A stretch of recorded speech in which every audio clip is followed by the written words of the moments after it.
thrive in a chaotic world.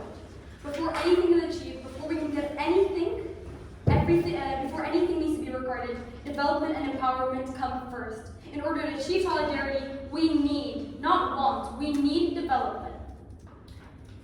Because Fatima is a woman, she didn't receive appropriate education.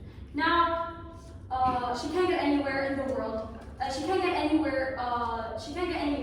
And in the world of opposition, she may get some performative support, but she can't actually get development, and she can't actually access job opportunities and to be able to thrive in our world.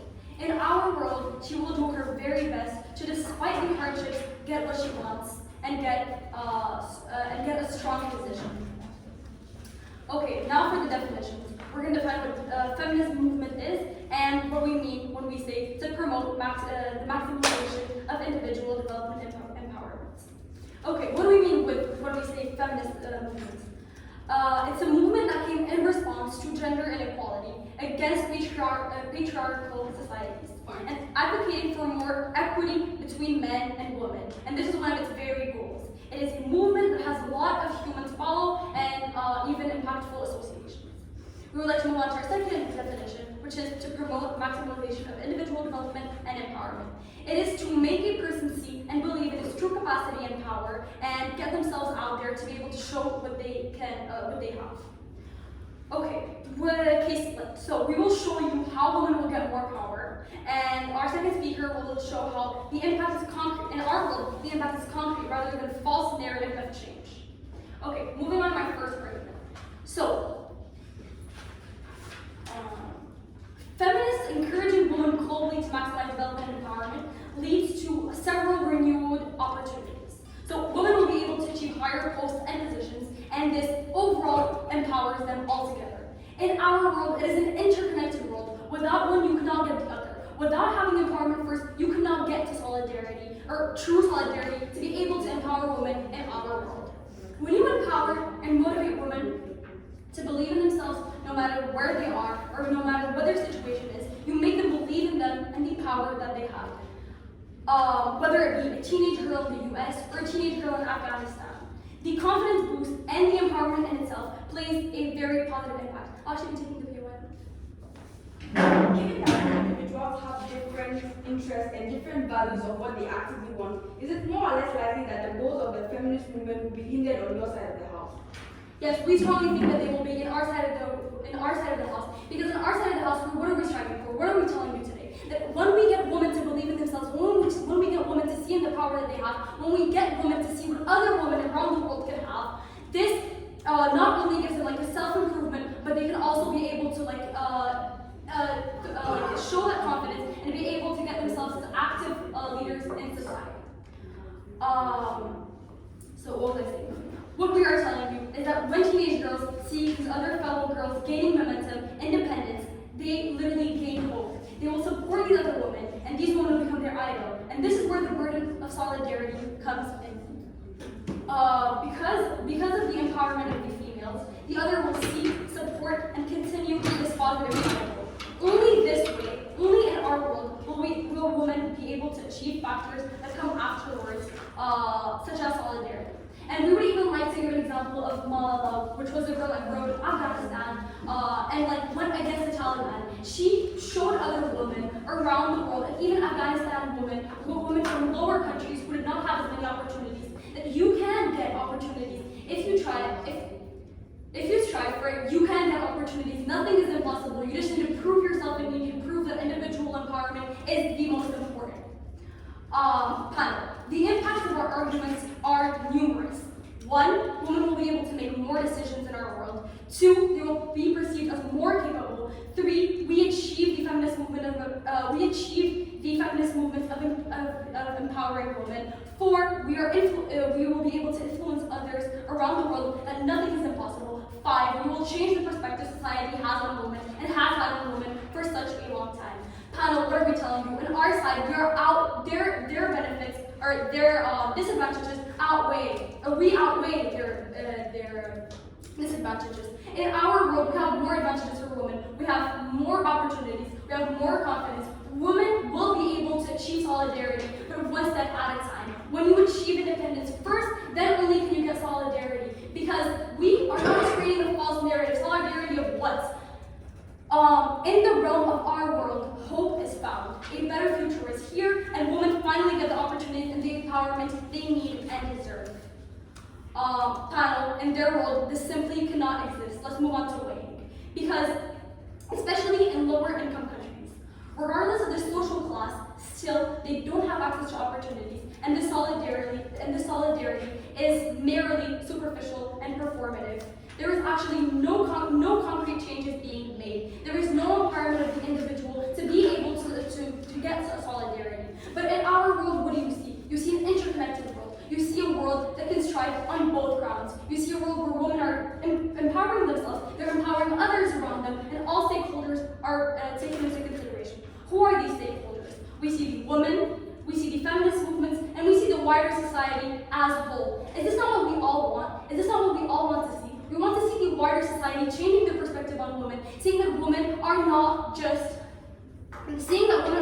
mere objects they made them to be, seeing that women can come together once they empower themselves, and seeing that women can have concrete change in our world, such as higher positions, higher posts, and higher. Sure. Yes. How are you going to account for structural barriers for women?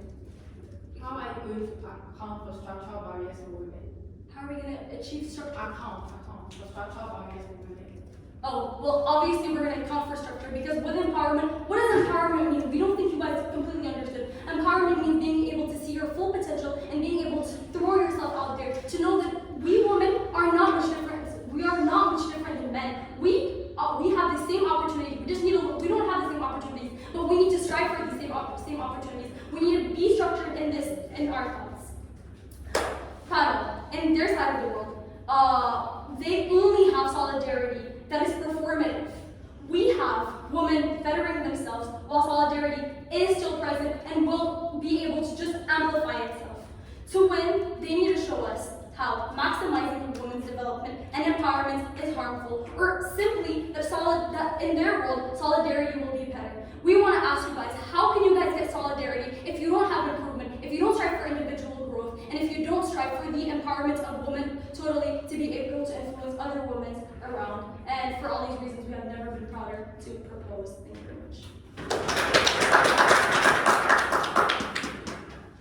Thank you so much for the opposition speaker for that very fast speech. Just please, while communicating with your teammates, avoid being bothered. It's an equity concern if the other speaker in the other team keeps getting interrupted or keeps getting distracted. And we really do not want equity issues at this time.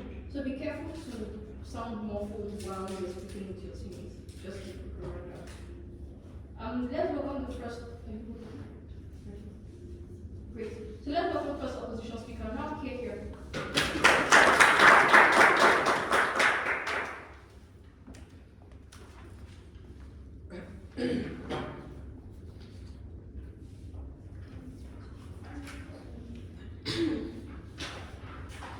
Imagine a world where we're all stuck on an island.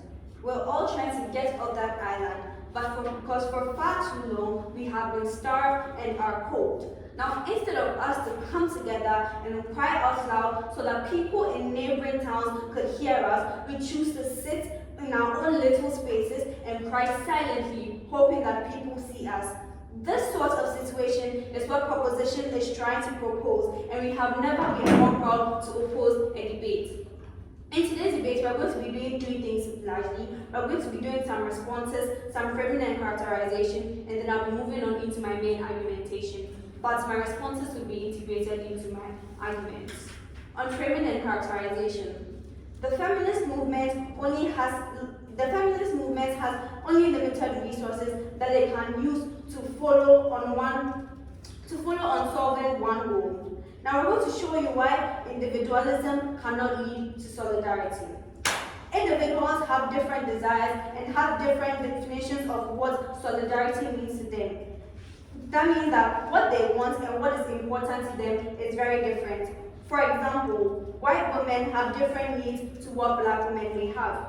Now, individualism is something that is inherent, given that human beings are much more prone to actively fulfill themselves daily. It's a base instinct to obviously be selfish or do more things to think about yourself more so than solidarity. So without this narrative, there's already an incentive for women to want to develop or improve themselves. What we're going to be doing in today's debate basically is to show you how this hurts the feminist movement, how it marginalizes communities in the feminist movement, and we're going to be talking about sexual victims. On how it hurts the feminist movement. We're going to be telling you why people join these movements in the first place. Now they join these movements for the community they find themselves in. Why? Because now these social movement communities, or even the feminist community in general, is basically made up of people with a like-minded goal. Because these people know that after I've joined this community, I'm going to be having a support system. I'm going to be surrounding myself with people that believe in the ideologies that I believe in. Now, this same feminist group is working towards a common goal. Now, this is likely because now they have an incentive to help others without any benefit, and this is why your brand of individualism is bad, because on our side we are more likely to have an incentive to help others without having any benefits. Now also on your side, why your brand of individualism is bad is because there is no common shared goal. Why? Because now people have individual goals that they want to attain by themselves. Now the reason why people join this whole social movement would be defeated because now everyone has a goal they want to achieve by themselves, and that destroys the entire purpose of the feminist movement. Now what this means for side proposition is that there's going to be more reasons for people to be actively disincentives to join these movements, because even if they were members, they will be less likely to donate to these organizations, meaning that there's going to be less charity work, meaning that less aims are going to be able to meet. Also, we are going to show you that since there's no longer a common shared goal, it's going to be harder for us to articulate opinions in the feminist movement, meaning that less policies are most likely to be passed, meaning that people no longer have a voice to share what they want, and that defeats the entire aim of this feminist movement. On our side, we're able to build community and we're able to build a support system, meaning that we're able to increase membership because of the common goal that we share.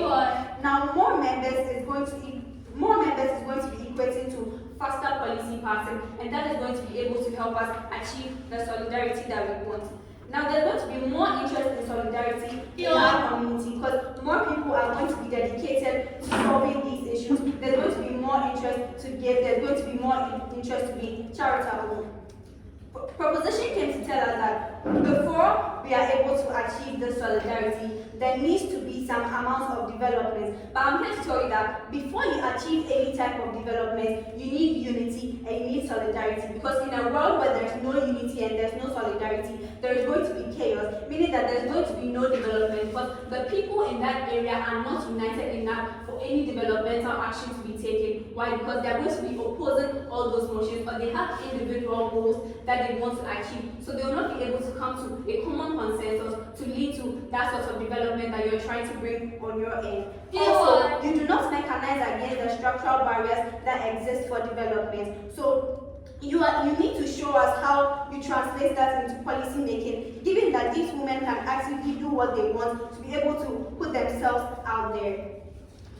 Moving on, I'll take it through, Ryan. So you're saying that women won't support other women's growth and accomplishment simply because they're different? If, on our side, if we're able to unite women, we would end up leading to women supporting one another and building one another up, which inherently leads to their development as a whole. Now we have the example of white women or Latino. We have the example of white women being able to support Latina or Black women-owned businesses. On our side, we believe that the maximization of growth for everyone as a collective, we believe in the maximization of growth for everyone as a collective over that of the growth of individuals. Why? Because now the feminist movement for so long has had a common goal. An example of this is trying to bridge the gender inequality gap. Women face so many structural issues in status quo. We have the example of the pay gap, we have the pink tax, and we have the glass ceiling. It is through solidarity that we've been able to address these issues and have a say on these issues. Now, how far would your individual voice go to be able to say so much for this woman, to be able to talk about these issues, and to be able to have the influence that we do as an organization, as a movement, to be able to bridge this gap and to be able to solve these issues. We're also trying to show you that with more solidarity on our end, women in power are most likely going to be trying to build up spaces where there is inclusion, meaning that more women of color are going to be there, more women in minority are going to be there, because right now they have an incentive to be able to build this in because they belong to these movements, they belong to an institution that has one common goal. I'm going to be showing you quickly how we're able to marginalize, how your end is going to end up marginalizing communities. Because the premise of your argument is that maximization of individual development and empowerment is something that is principally unfair and that it ignores structural issues that minorities face. For example, white women are able to maximize their individual development and empowerment, but black women are less likely to do that because of racism. Now, if they are doing this individually, we will not be able to face these issues that we mentioned earlier, such as the pink tax, such as the pay gap, and what we are trying to achieve on our end is equality for all women. And if we're doing this individually, we will not be able to achieve this. My second speaker will be speaking more on this. But what have we shown you in today's debate? We've shown you in today's debate basically how the feminist system has worked over the years due to solidarity. We've shown you how this hurts the entire feminist movement and may destroy it in general. And we're also going to be showing you the structural issues that minorities and women face in general that will not work in your world. That's the solution that we provide in our world will not work in your world. Why? Because there's no longer as much solidarity. Thank you, and I'm very proud to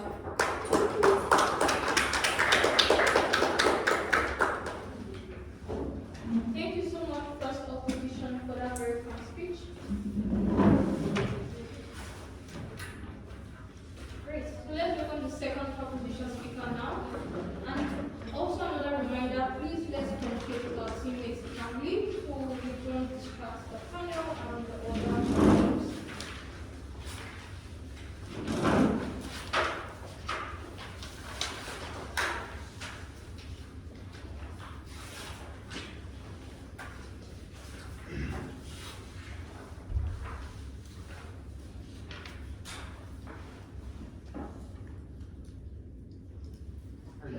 Excuse me.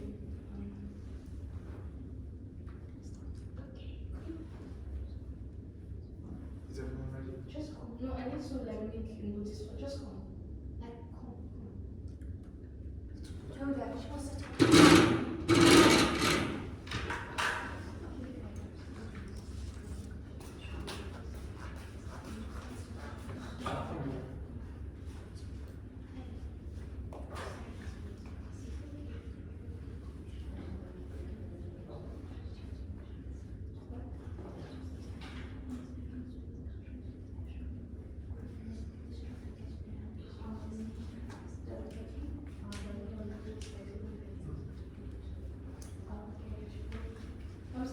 I'm ready when you are. I'll begin my speech in 3, 2, 1. I would first like to begin my speech with a round of applause. I would like to applaud opposition team for their great skills, for the fact that in a competition dominated by white men, black women from Ghana have come to represent this. And it is for that reason and the motion they defend that I would like to say, and also they said, I don't think any of us are against women. I don't think any of us are against the rights of women. I think both sides would like to advance women's rights and develop them throughout the world. However, I would like to outline first a few strategic flaws that they have made in their debates and lay out their strategy to show you why they want to make us out for a wrong mischaracterization of what team proposition actually stands to end up with a conclusion on why team proposition ultimately wins. This will be done as a second speaker through a few parts. First, I will be outlining their strategy. Secondly, I will be doing some rebuttal. Third, some rebuilding. And then end up with presenting my arguments on how individual development and empowerment promote concrete improvements over the false narrative of change usually present. So first, on their side, what they try to paint us as is people who want women to be selfish, who want women not to stick up to each other, who want a rather bleak future for women, wherein a woman could get sexually assaulted and not get any help. Because suddenly, apparently individualism doesn't mean you can't ever agree on something and you can't ever advance. We believe that this is a wrong and mischaracterization, and also that doesn't take into account the fact that on their side, they say that we don't take into account differences, cultural differences, economic differences, social differences between women, black women versus white women, for example, when this is in actuality wrong. Why is this wrong? First, I will go into some rebuttal. We've heard an island analogy from them. What's wrong about the island analogy is that in actuality, individualism does not mean that people do not band together, does not mean that people do not agree together. This is through the very simple process of organic versus mechanical solidarity. When you have a society that relies on mechanical solidarity, everyone's the same and that's why they band together. But in a society of organic solidarity like the one our side advocates for, people actually complement their differences and that's how they band together. So that proves, first of all, that on our side, we don't promote egoism.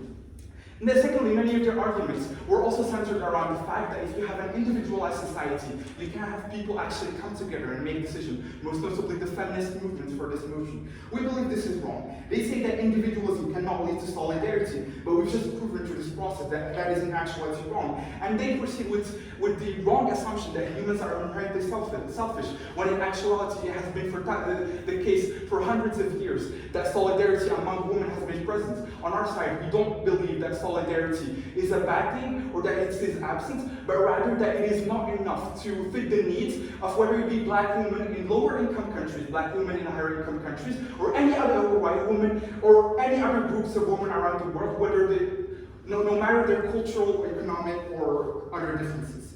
They say that communities offer a support system, and so when you have individualism, apparently, people don't go to communities because suddenly they cannot agree on anything. We would like to point out the fact that feminist movement is fundamentally a feminist movement, a movement centered around women, whether it is black women who simply pursue civil rights, or white women who pursue equal pay. Those women are able to band around the fact that they want to pursue the goals of all women around the world and their development. This is due to the simple fact individualism cannot lead to solidarity. And then I would like to add that on their side of the world, they say that you can't, because we're selfish apparently. Women won't help each other because there's no incentive. We believe this is wrong, and in fact has been proven wrong by the fact that in developed countries where you not only have individual empowerment and solidarity in feminist movements, you still have solidarity and women helping around each other. I would like to point out to both publicized cases of sexual assault, say, where women and men band together to support the victims of these crimes, and also smaller cases where local communities will band around to help women recover from adversities they face through. Now I would like to move on to a rather weird argument that there would be increased membership because of the solidarity. Now this is again assuming that there's no solidarity on our side, when we've proven that solidarity does actually exist on side proposition. And in fact, on side proposition, we have more solidarity because women are, because the feminist movement on propositions world actually supports what modern women want better than just simple solidarity does on oppositions world. I would like to end this with the fact that they say that we would never have common consensus between women in proposition side. Now again, this is wrong, as shown not only by examples within the developed world, where you have the individual development and empowerment and solidarity, but also by the fact that women will still be able to band around their common goal of pursuing women's development. With all of that in mind, I would like to present to you my argument, which is that the individual empowerment and development are better than solidarity, and actually complemented because they promote concrete improvements over false narratives of change. This is with two assumptions in mind. So first, women are generally solidary amongst themselves. This is shown to be true by many examples that I've given. And secondly, women, particularly from low-income and middle-income countries, are vulnerable, more vulnerable to issues such as lack of access to education, to employment and civil rights, more so than lack of access to support system and solidarity. With that in mind, here's the premise. So think about this. In low income and middle income countries, the feminist movement is not strong yet. And these feminist ideas are not rooted in society. Because of this, what's promoted is usually solidarity over individual development. This is rather convenient to the political powers in place, the patriarchal political powers in place, since it provides a token, an emotional example of progress, say woman helping a local woman helping a woman who has gone through adversity over actual change. So more women getting access to water and electricity, more women going to school and higher education. And because of that, this hinders progress. To add to that, while feminist movements that take into account individual development are not going to change their countries overnight, this our world will give a clearer framework for lobbyists and make sure societies are critical of the avoidance strategies that the political powers in place use.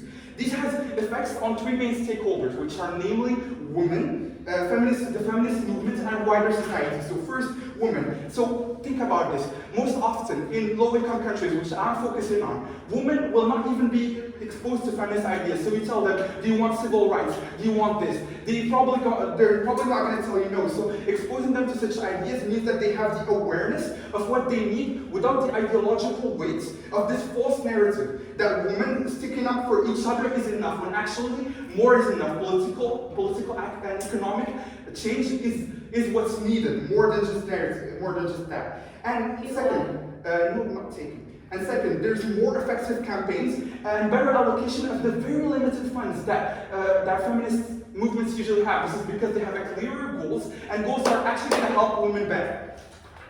So I would like to end this with showing you that no matter what good arguments they bring, proposition side ultimately wins. And this is for a very simple reason. So we have individual development and empowerment, and we have solidarity. While on their side, they can have solidarity, but not the others.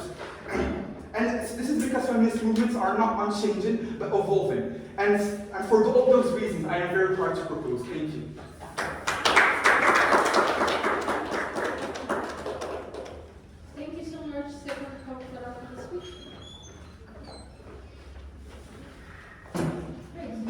So let's welcome the second opposition now to continue the case of opposition. Here.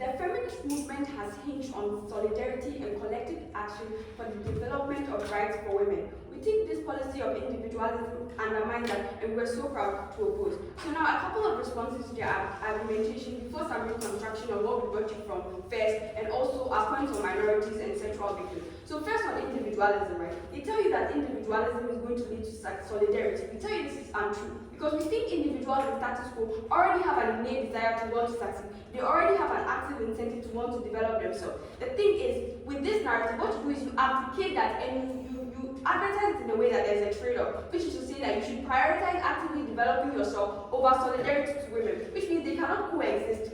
They cannot coexist in the way that they claim, especially because we think that what you do is you amplify those innate desires to improve at the expense of solidarity, right? On side prop, they said something about organic development and shared common goals. But we think shared common goals that do not exist on their own at the point in which you emphasize individualism and individual development, like goals that you want to do. We think that uniquely, solidarity about women requires bonding over shared common goals, which means that you're more likely to focus on baseline policies as opposed to doing things for individuals. We think particularly because individuals have different definitions of what their development looks like, which means that they don't have a shared common goal. We think that the shared common goal is one of the reasons why reasons why women actually join the feminist movement. So we think our point on why this is the feminist movement still largely stand. We think side properties to do more mechanization of how the solidarity actually exists. At the point to which what they are doing is an amplification of a narrative that tells these women that it's okay for them to trade off the solidarity that they have with women for actively improving themselves. And we think another harmful thing from their side is that it's a completely false narrative and it harmfully harms minorities at a disproportionate rate because they do not mechanize how they are likely to get better policy that actively solve the structural barriers that don't allow women to empower. If you want to talk about false narratives, we think on their side you have the false narrative at the point in which you tell these women that you tell these women that they should actively empower themselves, but there are still structural barriers that do not allow them to get the developmental goals that they actively want. Comparatively on our side, when you have solidarity for women and the feminist movement is strengthened, you have more members. We prove to you why people are more incentivized to join the feminist movement. We told you that it's an issue of community and support system, which you largely do not get when everybody has their own individual goals. As opposed to when you have a shared common goal, people feel like they are more in a community, they are able to emphasize more. So we think that we get more members and that's likely to lead to more social capital, which means we get more policy and actively break structural barriers on our side of the house. Which means empowerment is more likely at the point in which we tell you that there's an innate desire to develop. Because I don't think side opposition can say that human beings don't actively want to improve themselves. We think women, men, babies, they all want to improve themselves inherently. What we think they do is they amplify this narrative and they signify that that should be something that women should trade off, actively supporting their women over improving themselves. We don't think that was something that was helpful for the feminist movement. In fact, we think it undermines the underlying principles of the feminist movement, which is collective action for the development of female rights. So before I move on to my second argument on minorities and how this marginalizes, I'll take the point. I really don't understand how you say that we trade off support, solidarity for individual development when you've shown me that these two can come together and in fact are more present in our world than they are in your world.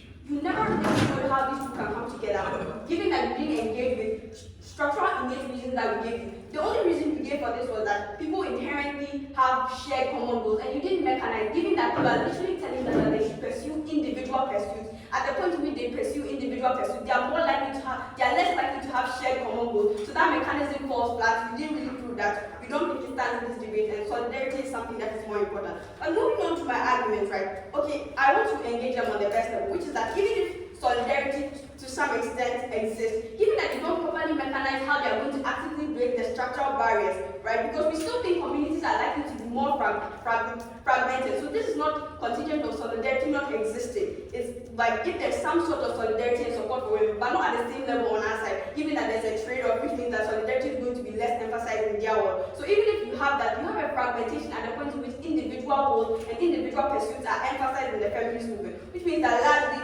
the community is still going to be fragmented to some extent, which means that structural barriers are less likely to solve on their side, which means what they want to say about empowerment is more of a false narrative on their side. So now moving on to my argument about minorities. I think structurally the reason for this argument is that a proposition lacks nuance about women because they preach a blanket narrative about individual development and empowerment without realizing that there are different structural barriers that exist for different women around the world. I want to say that most people want to succeed to some extent. Nobody wants another person to succeed more than them. They all want to succeed. For example, an Afghani woman in a third world country, or like in Afghanistan, is not going to be content if a white woman is able to succeed more than her. And at the point in which the feminist movement is telling them that that's an active pursuit that they should take, ignoring the structural barriers that these people face, you are more likely to get content from these minority communities. At the point in which they realize that their white peers are achieving things at a greater level. However, we think when there's solidarity for women, there is more of an incentive to pursue baseline types of policies that actively uplifts everybody collectively as a whole, as opposed to focusing on individual goals, which we think that there are structural reasons for why white women would fare better. We think on leveling the playing field, solidarity is just something that is generally better. And we think minorities are very important in this debate, and we think it's a unique path to victory because we think minorities are vulnerable and traditionally have been undermined and underrepresented by the feminist movement, which has inherently been seen as a white organization and just a Western organization as a whole. So we think buy-in for minorities are especially important, and we think this is something that we should prioritize. But also, I want to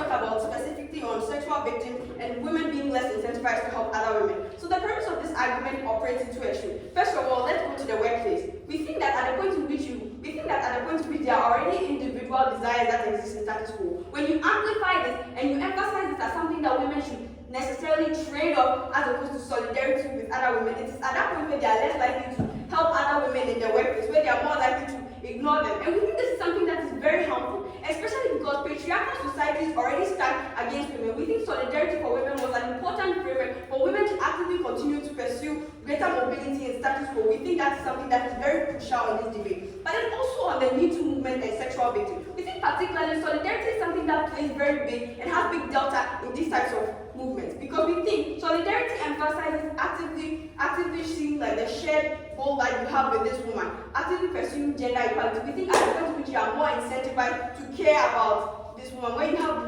like a greater community, as we tell you in the feminist movement, when you have shared common goals, you have empathy, that's the point where you have a far more interlinked community. We think it's at that point where you get more people or more women likely to believe other women when sexual victims and sexual issues arise. We think that solidarity was the main mechanism for the rise of the Me Too movement. And additionally, we think this does not only affect women, it also affects allies of the feminist movement and how they actually interpret what these women are actually doing. And I want to give a structural example. I want to say that at the point in which you are in your workplace and maybe your boss is accused of like a sexual assault case, you are less and you actively want to get a promotion in that workforce.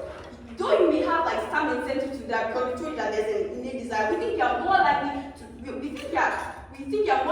that on side proposition at the point in which the feminist movement is telling you that you can trade off your individual development with solidarity with other women. We think that's something that was crucially wrong. We think in this patriarchal society where women and a lot of things are stacked up against women, it was crucial that women join together, band together, and seek for collective development of rights. We're so proud to oppose.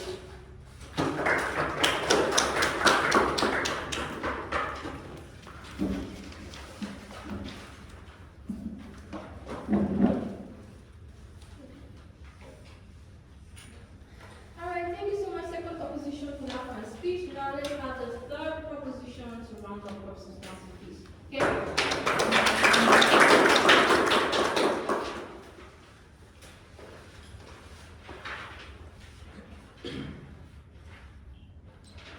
Opposition's entire case is reliant on one thing, the assumption that solidarity only is enough to better the situation of women. Proposition tells you that this is wrong, giving various reasons as to why. Individual empowerment, we tell that individual empowerment leads to better outcomes and also much realer solidarity. In my speech, I will go over the clashes in this debate, being one, individual empowerment's impact on the feminist movement, and solidarity on intersectionality. But before that, I'd like to point out in this case how opposition is assuming that we do not have solidarity on our side. When we pointed out to you since the first speech how solidarity is much realer on our side. Why is that? Because here solidarity has a reason behind it, and the reason behind it being the change of perception of women, and the perception that women are really capable of doing that. And we think that changing perceptions in our world is really important, and that opposition is not doing that. So starting with the first class about individual empowerment's impact on the feminist movement, what does proposition tell you? They tell you that empowerment is actually very beneficial to the feminist movement. And we tell you how it will actually better the feminist movement, and we give you a few mechanisms. So we tell you that women following feminism will start to better themselves no matter their race or level of income. What this means is that a woman who used to rely on others will now strive to defend her rights by developing her own situation and giving value to themselves. Yes. Given that there are structural barriers against women, how do you mechanize this policy into structural change that actively makes these women achieve all the benefits you want to talk about? Yes, I will get to that in a second. So, why can these structural barriers be overcome? We say that sure, a white woman and a woman of color will certainly not lead, following this motion, it will certainly not lead to the same outcome. Why is that? Because here we have different starting points. But at least from our side, what what we have is women bettering their position. Sure, it will not lead to the same outcomes on the both sides of these women, but at least what we have is some change. I will get to that in a second. So here what we tell you is that, sure, we do not have the same outcomes, and that is an issue. That sure, needs to be tackled, but at least we do have some way of changing that. But necessarily this means that women will try to better themselves, while here the solidarity is simply performative and simply superficial and is not reliant on any real base, and I will show you why. So what does opposition then tell us? They tell us that here we are simply removing the community or the support system from the feminism movement, and how before there used to be help without benefits, and surely that we would have no donating or policy passing if we pass this motion. I have 4 responses to this. First, we tell you that solidarity still exists on our side. We only prioritize individual development and empowerment over that, but that does not mean that solidarity does not exist. But then second, we tell you that nobody in opposition's world is helping others without benefits, because here we do not have as many empowered women, we do not have as many women in high positions or women capable of even making that change on opposition side. How can we lead to more women supporting women if the women in opposition side are not even capable of supporting themselves? But then third response, how would we able to pass we tell you, how would a policy be able to be passed if just a bunch of people with no real influence start calling for this? We tell you that on our side, policy passing that is beneficial to women is much likelier to happen. Why is that? Because on our side, we told you how we have much likelier, it is much likely that women will actually go to high positions because they are focusing on individual empowerment and development.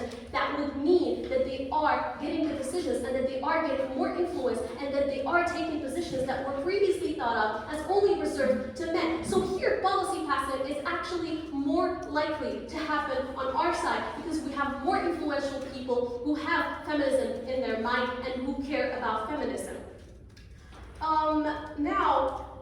And then responding to women of color and lower income women not being able to reach the same things. We tell you that in lower income countries, we tell you that the societal expectations are somehow the same, be it that woman is lower income or higher income. So that would mean that whether that woman is lower income or higher income, they have very limited opportunities. When feminism is now encouraging the maximization of individual development and empowerment, that would mean that more women will strive to get to these positions. And these are our mechanisms by which we justify the impacts of having more decision making on the part of women and having the change of perception in society when women are taking positions that were previously only reserved to men. But then on the second clash about solidarity and why we have realer solidarity. So here in the first clash, we actually told you about how these women are now have higher positions and now there's a change of perception. Why is solidarity realer on our side? So solidarity on opposition side is simply based on performative because as we see on social media, it is simply like, yes, women. Yes. We think individualism is more performative on your side, given that you don't mechanize how you're going to bridge structural barriers that prevent these women from empowering themselves. Can you repeat the last part? We think that it is more performative at your side, given that you don't mechanize how your policy is actively going to break structural barriers that will make these women be able to empower themselves.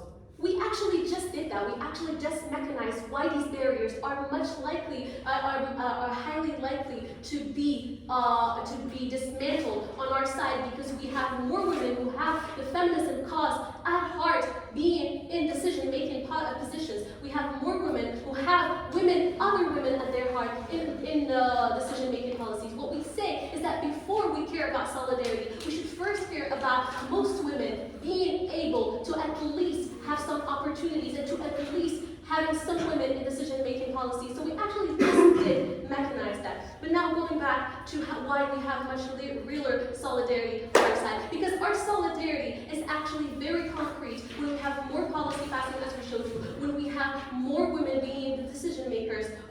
our side, while most women on opposition side are actually not capable of doing that. They are not capable of providing real support and real solidarity for other women, even if they wanted to. So they are simply stuck in this cycle of simply supporting women, but no real change is actually being made. Unity still exists on our side. Feminism is still important on our side, but we also value real change and not simply a narrative that keeps going on and on about how change in situation of women is happening when really there is no change. Why are arguments more important? Because here we touch more women, we actually touch more communities, and we help them improve themselves while also changing the perception of society. And because of all these reasons, I am very proud to propose. Thank you.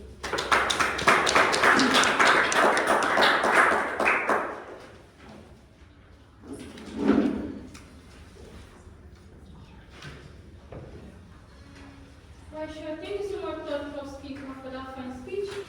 Now let's have the third opposition to round up the entire debate. Take your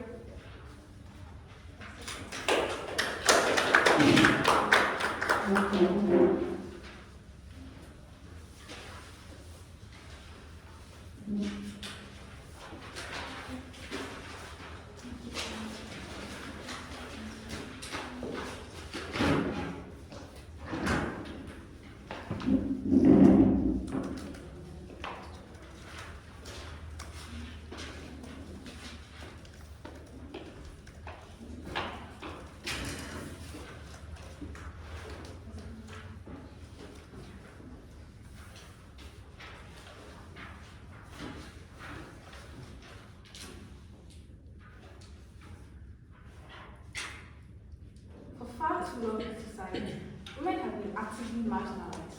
The feminist movement's main goal is to seek for the development of women. We as side opposition believe that women and feminist movements are much more better in our world compared to side proposition's world, because every real change that the feminist movement has made over the past few years has been made with solidarity, which is much more present in our world compared to their world. I'm going to be doing two main things in my speech today. First, I'm going to be analyzing the clashes that existed in today's debate, and secondly, I'm going to be doing some weighing and comparative analysis. One of the main clashes that existed in today's debate was the clash of who better benefits women. And at this clash, proposition raised one main argument. The argument that they raised was that it generates more power to women. I have a couple of responses to their argument. First response to their argument. We flip their argument for getting more power to women, because we say that we get more power to women because by having solidarity, which is much more present in our world, we have capital to get more policies passed that are going to break the structural barriers like the gender pay gap and the class ceiling that women actively face. By breaking those structural barriers that you can actually have more power. Because side proposition never told you how women individually could break those structural barriers by themselves, which is something that we are doing. We are breaking those structural barriers together, because you can see that if you want to have change occur, you need to have change occur together.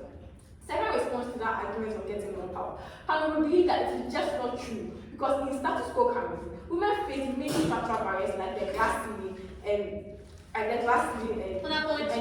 the gender pay gap. If we leave them alone to face those structural barriers alone, the likelihood that they will be able to succeed is small, and hence the argument for giving more power to women fails. I'll take a point of time to my third. Then how will solidarity somehow dismantle these structural barriers? Because once you have a lot of people gathering together to fight for a goal for the feminist movement, to fight for those structural barriers being broken down together, the likelihood of that structural barrier or policies being passed to face that structural barrier is much more going to happen more in our world compared to their world where that doesn't happen. Because you are fighting that structural barrier by yourself. The likelihood of it going to be done is very low. Third response to their argument. They undercut their case on more power for women because they believe that this will come when more women join the movement. However, we think that women are incentivized to join the feminist movement once you implement their policy. If we were to implement our policy, What were their arguments that we gave you under this clash. Under this clash, we told you that we need to hurt the feminist movement because when different voices with different goals are present, it will be hard for the goal of the feminist movement to be brought across, and hence it will be hard to get policies that favors the feminist movement. It's going to be hard to get policies that break these structural barriers. What was their response to that? They told you that women who used to rely on others will stop relying on them, and that will work hard and will individually work hard to achieve them, and hence they benefit the feminist movement. And we believe that this is not true, because once women are at a very much more lower position than others, even when they work hard, they're still not going to get the same results, and that's we believe we take that down that response. And also, they do not mechanize how this is going to be to break those structural barriers alone. We cannot claim changing perceptions of individuals to help other women when you never mechanize. And another main argument that we brought in today's debate is that by choosing individualistic approaches, we are going to marginalize communities in the feminist movement. In the feminist movement currently, there are minorities there, and these minorities are very, very vulnerable, and they have been marginalized for a very long time. Once you choose individualistic approaches, you are going to hinder the goal of the feminist movement, and that is bad for those minorities, which are very, very vulnerable. They didn't really respond to that argument, and hence we think they have accepted that. And why do you believe we win this class? We win this class because we are actively benefiting the feminist movement. We are actively benefiting the feminist movement. We are actively getting the goal of the feminist movement being much more better on our world compared to their world. We are actually breaking down the structural barriers for women, and hence women can now go and achieve their goals much more better in our world compared to their world. Now, on to some way. From all the arguments that we present to you in today's debate, you realize that minorities are much more better placed in our world compared to propositions world. And panel notes, minorities in feminism are very, very vulnerable groups of people. Since minorities are the most vulnerable in today's debate, we win this debate on vulnerability.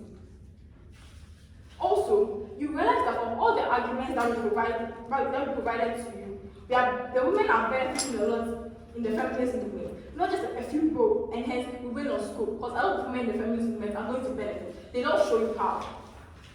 Thirdly, we believe that we win on magnitude of impact, because at the point where women are supporting each other, the goal of the feminist movement can easily be achieved, because you are actively breaking down those structural barriers.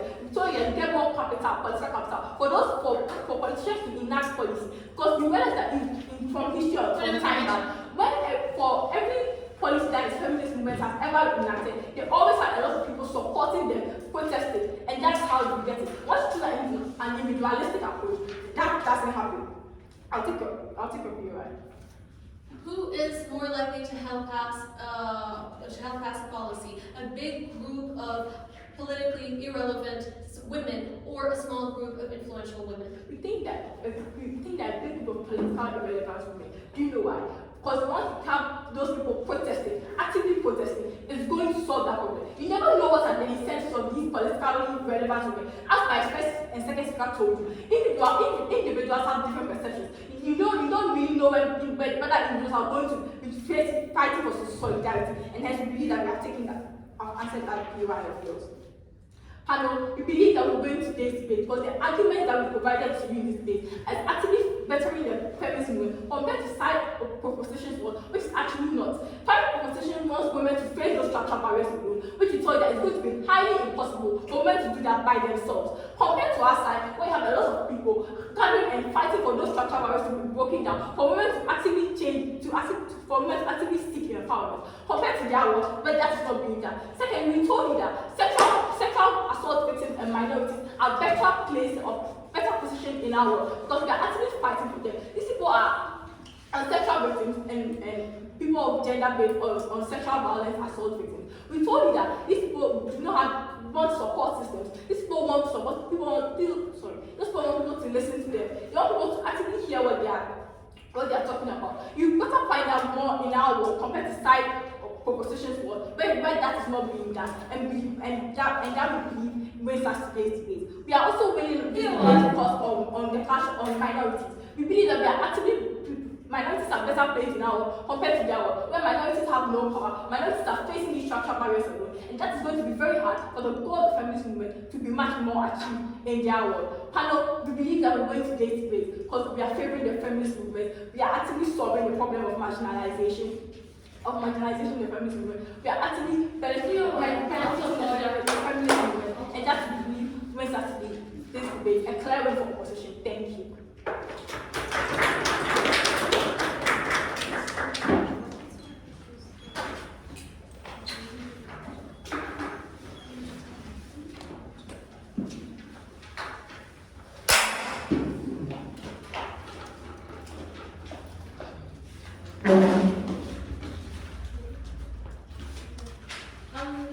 Thank you so much, third opposition, for that my speech. Now, we're going to move over to the reply speeches. Let's have the opposition reply speaker to give the speech. Here. You have 4 minutes, just note.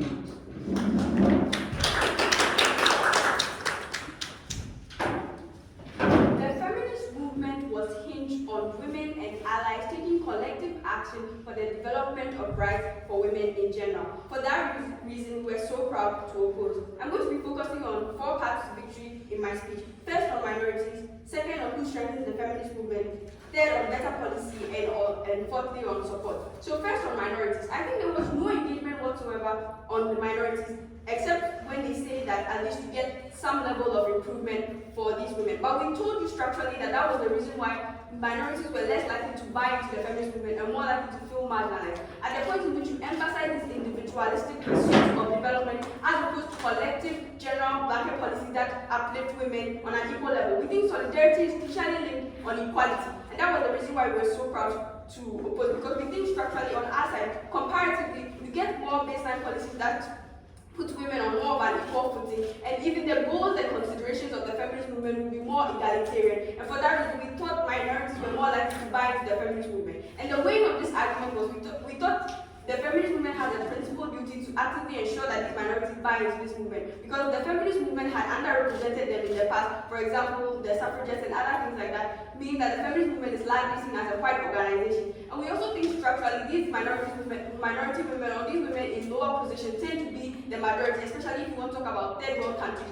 So even on scope, we think we win clearly here. And on strengthening the feminist movement, we gave you 2 incentives for why people join social movements, and particularly the feminist movement. We told you about community, we told you about empathy, we told you about shared goals. All these things we told you were undermined when you have individualistic goals prioritized over a shared common goal, which you have when there's more solidarity and you view everybody as an active equal. So what did that mean? We told you that we are more likely to get more members on our side when there are more incentives for people to join the feminist movement, which means there's going to be more social capital and more policy paths that actually fixes structural issues or actively pass laws against structural issues that affect all women on their baseline. Comparatively, then, we thought there was more fragmentation of the feminist movement at their side, even at their best, because we thought community was going to be hindered, and that meant that it was going to be less clear for them to articulate their goals, and we thought that largely undercut any benefits that side proposition wanted to say in this debate. Now, thirdly, on better policy. We think particularly the membership is something that is crucial here. Even as I've already proven that there's going to be less membership on their side, we think their point of social capital fails. And the only mechanism they had here was that for some reason they are going to have people in higher positions.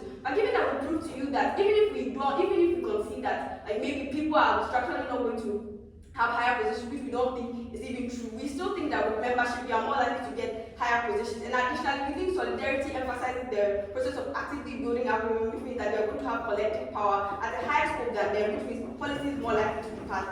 And then secondly, on partnerships and support. So the impact of this argument was on 2 extremes. First of all, sexual violence and just women supporting women in general. We think at the point we emphasize individualism and consideration of your own active goals and what you actively want, because we told you crucially, and this was from the start of my speech, that this is already there are already incentives for people to want to improve themselves. Like human beings have an innate desire to improve themselves. What the feminist movement then is doing is amplifying another narrative and signifying it as something that they can trade on as opposed to supporting other women. We thought this had drastic impact on partnerships and just like the way the feminist movement actually goes in status quo, which meant that women were less likely to help other women in their workplace, given that they wanted to focus on actively getting a promotion. We thought that was more likely on their side as opposed to our side. And we think we clearly win this debate on the premise of helping minorities better, on the premise of strengthening the feminist movement, on the premise of getting better policy, and additionally on better partnerships and just more better female relationships. We win this debate.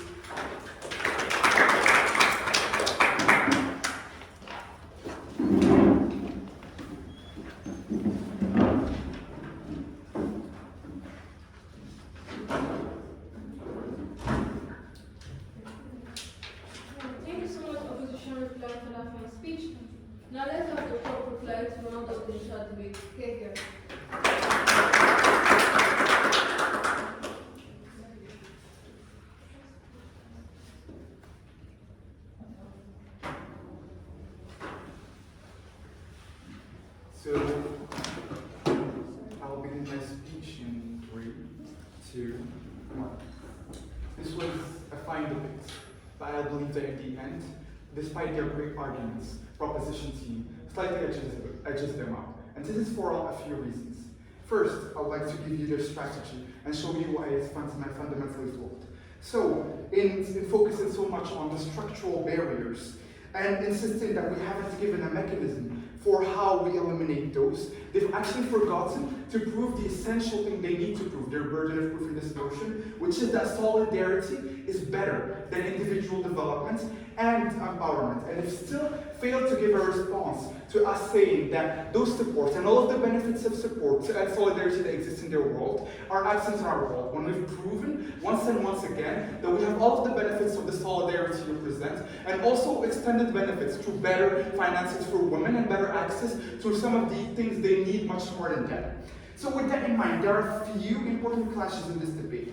First, which side leads to a better community for women? So what they say is that solidarity cannot result from individualism. So on their side, you really can't have, on their side they would say that we can't have community because we're individualistic. We reply to that, telling you that there you have that people through organic solidarity are actually supplementing their differences, and are actually still bound by the pure goals of feminism rather than more specific tailored goals. This broad goal of feminism pushes to more advancement, and this has been shown through second and third wave feminism and their improvements of women's rights throughout the world. Secondly, the second clash, which is the most important, which side actually leads to better lives for women. So what they say is that women have access to better support systems and better reaction to crimes such as sexual violence. What we say, and what you fail to respond to, is that we have all of those benefits. So we have solidarity on our world, and we actually have more of that. So better lobbying, because feminist movements, whether it be in developed or less developed countries, can focus on issues that women critically need, thus leading to not only better support systems, but better outcomes for women generally. So we have clearly won that most important clash of the debate. And finally, which side takes into account the cultural, economic, racial, ethnic, etc. differences between women. So they say that solidarity means that their solidarity means that you can take them into account better. So you can take into account the needs of black women in a country like Tanzania and the needs of white women in a country like the USA. Why we believe this is true, you've still failed to provide a response to show that this is absent in our world. And secondly, we believe that driving feminism away from the pure goals of feminism, which is the advancement of women's rights, towards more tailored feminism to specific needs, actually hinders feminism and is a rather spiteful model, considering examples in the past and the facts that higher income women, through being bounded together into the feminist movement by this shared goal, can actually push lower income women to also reap those same benefits. Example, Roe v. Wade, where white women have worked historically for black women's abortion rights within the American South and have been very successful at it. And it is for all of those reasons, panels, that I believe we have won this debate. Thank you.